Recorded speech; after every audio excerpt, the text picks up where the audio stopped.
Okay, my name is Vesta. When I met Pastor Andy, it was about 3 years ago now. I had two sets of twins, I'm sorry. And I was like totally in an abusive relationship. And me and him talked, when he came through. And if we needed clothes or scarves or gloves or hats, which I don't have on, which I was pretty hurt when I lost my hat or whatever. But he always helped me with something. I'm talking about, even if it's food or water or just come through and see how we doing. So when right now I'm in a position where my kids are okay. At first I didn't know whether they was going to defects or not. You know what I'm saying? But right now, in this moment, they were family members. You know what I'm saying? And he prayed with me and my baby father, which was the one that was extremely abusive. Right. You know what I'm saying? And I finally got out of the relationship. So he, I can't say I'm okay, like financially, but I'm not complaining. I can't say I'm okay as far as being homeless, but I'm not complaining. But I know it's gonna be okay. And I can always count on him to come through here.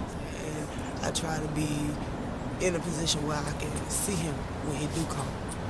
You're talking about Pastor Andy? Yeah, Pastor Andy. So I try to be in a position where I can see him. So I truly appreciate him a lot. Hell is that?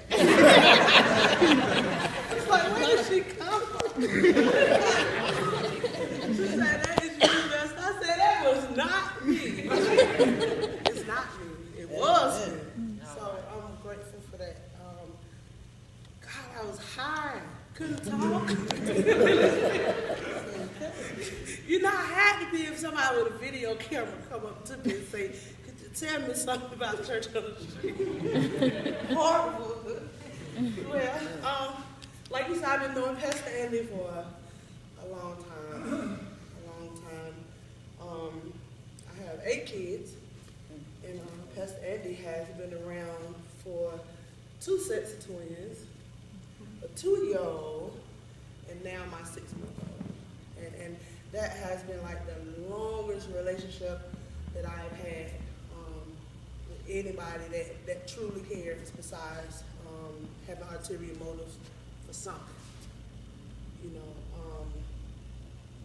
It's truly been a journey for me to have so many people behind me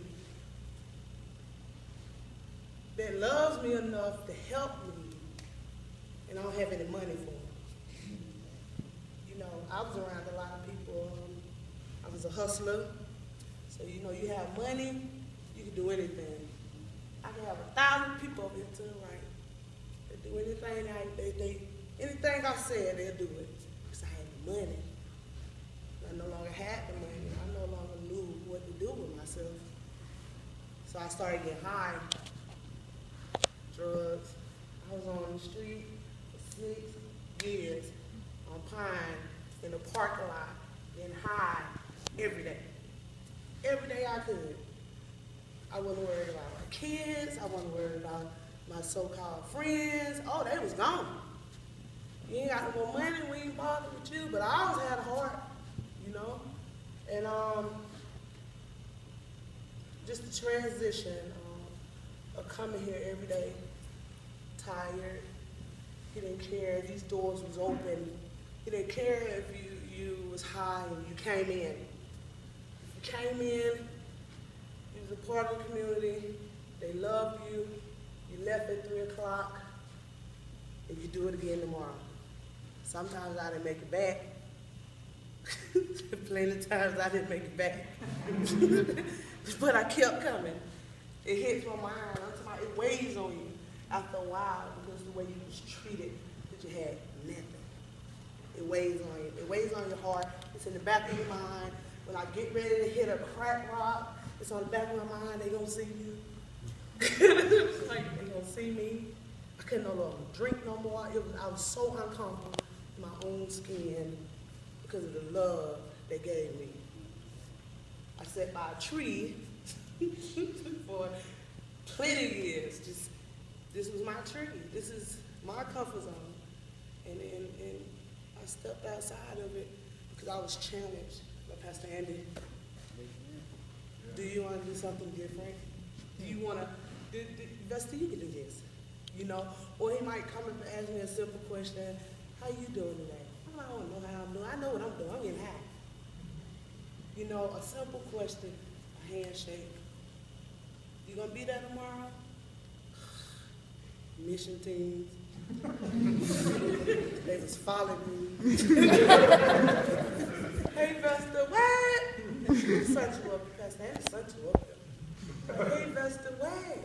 Until I couldn't even, if I had a six-pack in my hand at that moment, I had to toss it. You know, I'm about to cry because I had to toss it. What's he doing? And I finally come down and say, Pastor Andy, quit sending them folks after me. He said, what folks? I said, your mission group.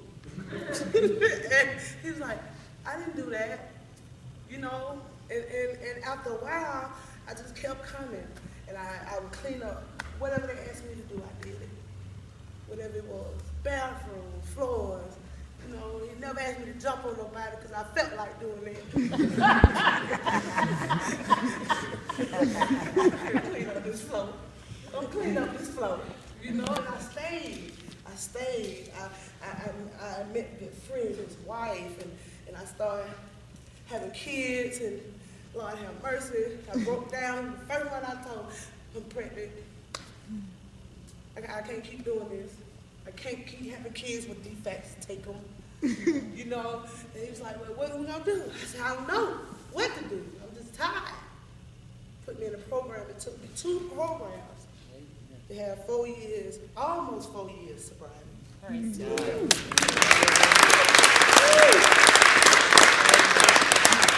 Struggle, playing on phone calls. I mean, I'm whining so hard at times with Pastor Andy. He stops in the middle and says, what is you talking about? Just listen.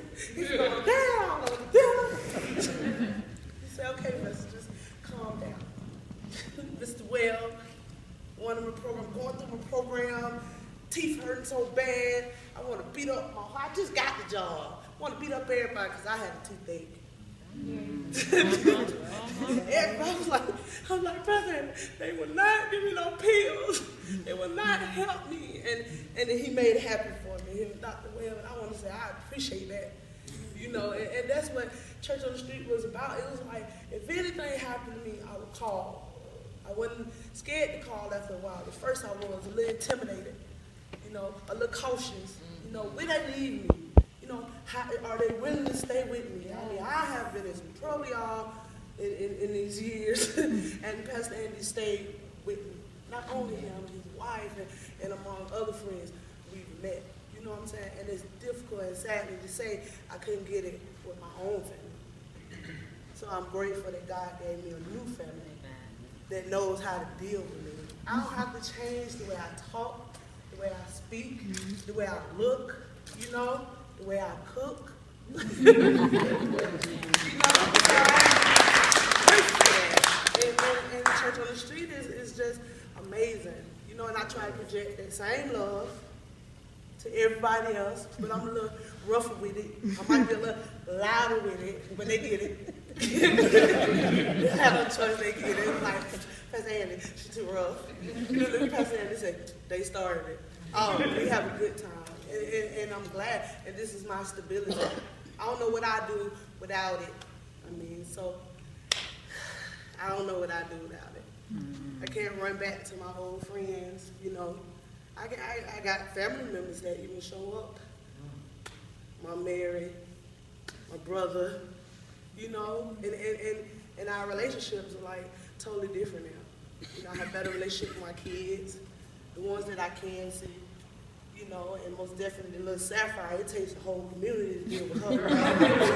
She's too bad. I mean, she would light this place up, table to table.